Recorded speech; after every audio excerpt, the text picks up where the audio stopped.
अस्सलाम वालेकुम dear students.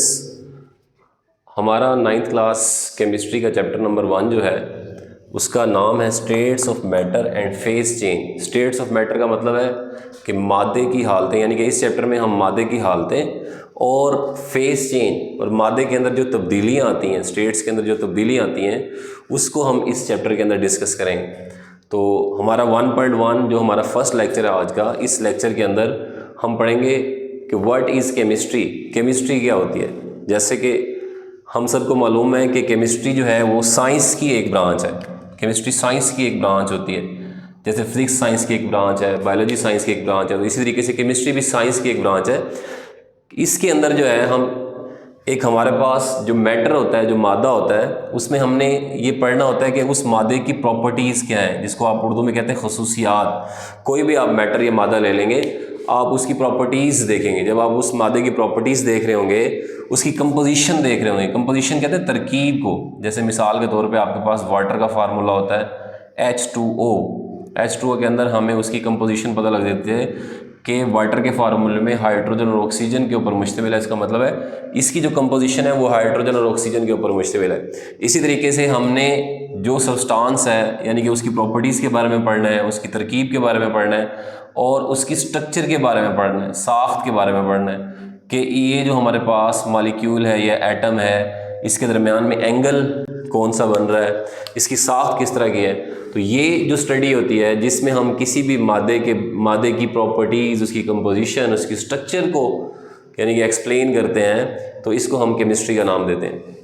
Chemistry जो है क्योंकि एक कम्प्लेक्स नॉलेज है, इसमें बहुत सारी चीज़ें पेचीदा भी हैं, बहुत सारी चीज़ें आसान भी हैं, तो एक ये काफ़ी एक मतलब जो है लंबा एक प्रोसीजर है। इस वजह से इसकी लंबी स्टडी होने की वजह से, इसमें कम्प्लेक्शन होने की वजह से हमने केमिस्ट्री की ब्रांचेस बना दी ताकि इसको समझना आसान हो कि हमने कौन सी ब्रांच को किस जगह पे ऊपर अप्लाई करना है। तो इसी तरीके से हमारे पास आपकी जो न्यू 9th की बुक आई है केमिस्ट्री की, इसके अंदर जो है उसने 11 ब्रांचेस को यहाँ पे एक्सप्लेन किया है। तो सबसे पहली फिजिकल केमिस्ट्री के नाम से है, इनऑर्गेनिक केमिस्ट्री के नाम से है, ऑर्गेनिक केमिस्ट्री के नाम से है, इन्वायरमेंटल केमिस्ट्री के नाम से है, एनालिटिकल केमिस्ट्री के नाम से है, बायो केमिस्ट्री के नाम से है, न्यूक्लियर केमिस्ट्री के नाम से है, पॉलीमर केमिस्ट्री के नाम से है, जियो केमिस्ट्री के नाम से है, मेडिसिनल केमिस्ट्री के नाम से है, एस्ट्रो केमिस्ट्री के नाम से है।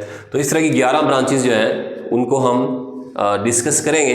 लेकिन सबसे पहले जो फिजिकल केमिस्ट्री होती है, फिजिकल तबई केमिस्ट्री से निकला है, यानी कि इसमें फिजिकल केमिस्ट्री के अंदर हमने ये देखना होता है कि आपके पास इस केमिस्ट्री में जो एटम्स होते हैं और जो मॉलिक्यूल्स होते हैं उनका हमने लेवल चेक करना होता है, लेवल और उनकी फिजिकल स्टेट को चेक करना होता है कि इस ब्रांच के अंदर जो मादा है वो हमारे पास कौन सी हालत में है, गैस की हालत में है, लिक्विड की हालत में है, या सॉलिड की हालत में है, या प्लाज्मा की हालत में है। यानी कि हमने इस केमिस्ट्री में मादे की चारों स्टेट्स के बारे में पढ़ना होता है और उसमें आने वाली जो तब्दीलियाँ होती हैं कि हमारा जो लिक्विड है वो गैस में कन्वर्ट हो रहा है, गैस लिक्विड में कन्वर्ट हो रही है, उसके बाद लिक्विड सॉलिड में कन्वर्ट हो रहा है, गैस प्लाज्मा में कन्वर्ट हो रही है। इस तरह की जो हम स्टडी करते हैं उसको हम फिजिकल केमिस्ट्री का नाम देते हैं। यानी कि मादे के अंदर जो तब्दीलियाँ आ रही हैं, जो फिजिकल चेंज आ रहे हैं, उसके बारे में जब हम पढ़ते हैं, इट मीन्स हम फिजिकल केमिस्ट्री पढ़ते हैं। इससे नीचे जो हमारी ब्रांच है और उसके नीचे जो हमारी ब्रांच है, ये दोनों ब्रांचेस जो हैं ये अकॉर्डिंग टू बोर्ड पैटर्न बहुत ज़्यादा इंपॉर्टेंट इनको समझा जाता है। इन ऑर्गेनिक और इनऑर्गेनिक केमिस्ट्री, इनऑर्गेनिक केमिस्ट्री और ऑर्गेनिक केमिस्ट्री, पीरियोडिक टेबल में पाए जाने वाले जितने भी एलिमेंट्स हैं वो सारे के सारे इन दोनों ब्रांचेस के अंदर स्टडी हो जाते हैं। जो हमारी इनऑर्गेनिक केमिस्ट्री है इसके अंदर हम पीरियोडिक टेबल में पाए जाने वाले 116 यानी कि 116 एलिमेंट्स को स्टडी करते हैं। सिर्फ यहाँ पे हम 2 एलिमेंट्स की स्टडी नहीं करते, ज़्यादातर 2 एलिमेंट्स कौन से हैं, कार्बन एंड हाइड्रोजन। यानी कि ऐसे एलिमेंट्स की यहाँ पे स्टडी की जाती है जिसमें 9 कार्बन हो। इनऑर्गेनिक केमिस्ट्री के अंदर उन एलिमेंट्स के बारे में पढ़ा जाता है जिसमें कोई कार्बन नहीं होता, जहाँ पे कार्बन का कोई कॉन्सेप्ट नहीं होता। वो जो केमिस्ट्री होती है जो कार्बन के एलिमेंट से हट के होती है, जिसमें कार्बन की चीज़, कार्बन का एटम नहीं होता या कार्बन का एलिमेंट नहीं होता या कार्बन से रिलेटेड कोई चीज़ नहीं होती, बाकी जितने भी एलिमेंट्स हैं 116 एलिमेंट या 117 एलिमेंट्स, वो सारे के सारे इनऑर्गेनिक केमिस्ट्री के अंदर स्टडी किए जाते हैं। उनसे बनने वाले कंपाउंड्स, उनसे बनने वाले मॉलिक्यूल्स, सारी चीज़ें इनऑर्गेनिक केमिस्ट्री के अंदर स्टडी की जाती है। ऑर्गेनिक केमिस्ट्री अगर वेट के लिहाज से देखा जाए, वजन के लिहाज से देखा जाए, तो ये जस्ट 2 एलिमेंट्स को स्टडी करती है। एक कार्बन को स्टडी करती है और उसके साथ हाइड्रोजन को स्टडी करती है। कार्बन एंड हाइड्रोजन, दो एलिमेंट्स की ये स्टडी करेगी। कार्बन एंड हाइड्रोजन की ये स्टडी करती है। लेकिन कार्बन और हाइड्रोजन की यहाँ पे जो स्टडी है वो यहाँ पे एक दिलचस्प बात यह है कि ये दोनों एलिमेंट्स मिलकर मिलियंस की तादाद में कंपाउंड्स बनाते हैं। तो ऐसी केमिस्ट्री की वो ब्रांच जिसमें हम कार्बन और हाइड्रोजन की स्टडी करते हैं या इससे मिलते जुलते जो कंपाउंड्स होते हैं उसकी स्टडी करते हैं, उसको हम ऑर्गेनिक केमिस्ट्री का नाम देते हैं। तो इन दोनों केमिस्ट्रीज़ के अंदर एक इम्पॉर्टेंट बात यह है कि 116 एलिमेंट्स मिलकर कंपाउंड्स की इतनी तादाद नहीं बना सकते जितने ये दोनों एलिमेंट्स कार्बन और हाइड्रोजन मिलके हमारे पास उन्होंने हमें कंपाउंड्स दिए हैं। इसके साथ नीचे इन्वायरमेंटल केमिस्ट्री है। इन्वायरमेंटल माहौल से निकला है, माहौलियाती केमिस्ट्री को कहते हैं। यानी कि हम कोई भी सब्सटेंस तैयार करते हैं, मॉलिक्यूल तैयार करते हैं, कोई एक्सपेरिमेंट करते हैं, उस एक्सपेरिमेंट से जो हमारे इन्वायरमेंट के अंदर चेंज आता है, जो हमारे इन्वायरमेंट में तब्दीली आती है, चाहे वो ह्यूमन लिहाज से हो या प्लांट्स के लिहाज से हो या हमारी एयर में हो या हमारे वाटर में हो या हमारी सॉइल में हो, कोई भी एक्सपेरिमेंट करने से अगर कोई चेंज आ रहा है, उसमें तब्दीली आ रही है, हमारा इन्वायरमेंट चेंज हो रहा है, तो ऐसी केमिस्ट्री को हम इन्वायरमेंटल केमिस्ट्री कहते हैं। उसके बाद नीचे लिखा हुआ है एनालिटिकल केमिस्ट्री। एनालिटिकल केमिस्ट्री को उर्दू में कहते हैं तज्जियाती केमिस्ट्री, किसी चीज़ का तज्जिया करना, उसकी पहचान करना। एनालिटिकल केमिस्ट्री के अंदर हम दो चीज़ों को डिस्कस करते हैं। एक हमारे पास होती है